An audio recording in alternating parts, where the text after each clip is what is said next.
ఈరోజు ఒకసారి గమనించమని అడుగుతా ఉన్నా. వ్యవస్థలోకి ఎటువంటి మార్పులు వచ్చాయో ఆలోచన చేయమని అడుగుతా ఉన్నా.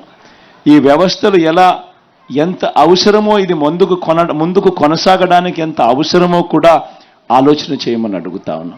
ఈరోజు మొట్టమొదటిసారిగా మన గ్రామంలోకి అడుగులు పెట్టిన వెంటనే 10 అడుగులు వేస్తే ఒక సచివాలయం కనిపిస్తుంది.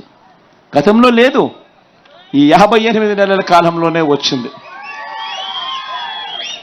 అదే సచివాలయం పరిధిలోనే ప్రతి 60-70 ఇళ్లకు కూడా మ్యాపింగ్ చేసి ఒక వాలంటీర్ వచ్చి మన ఊరు పిల్లాడే మనందరికీ కూడా ఇంటి వద్దకే వచ్చి సేవలు అందించే కార్యక్రమం.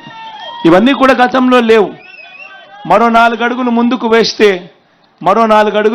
వేస్తే అదే గ్రామంలో ఆర్బీకే రైతు భరోసా కేంద్రం. మొత్తం రైతన్నను చేయి పట్టుకొని నడిపించేందుకు విత్తనం నుంచి పంట కొనుగోలు వరకు ప్రతి దశలోనూ కూడా రైతన్నకు తోడుగా ఉంటూ అండగా నిలుస్తూ రైతన్నను చేయి పట్టుకొని నడిపించే ఒక గొప్ప వ్యవస్థ. అందులో కూడా ఒక అగ్రికల్చరల్ గ్రాడ్యుయేట్ అక్కడే ఉద్యోగం చేస్తూ మనకు కనిపిస్తూ ఉన్నాడు.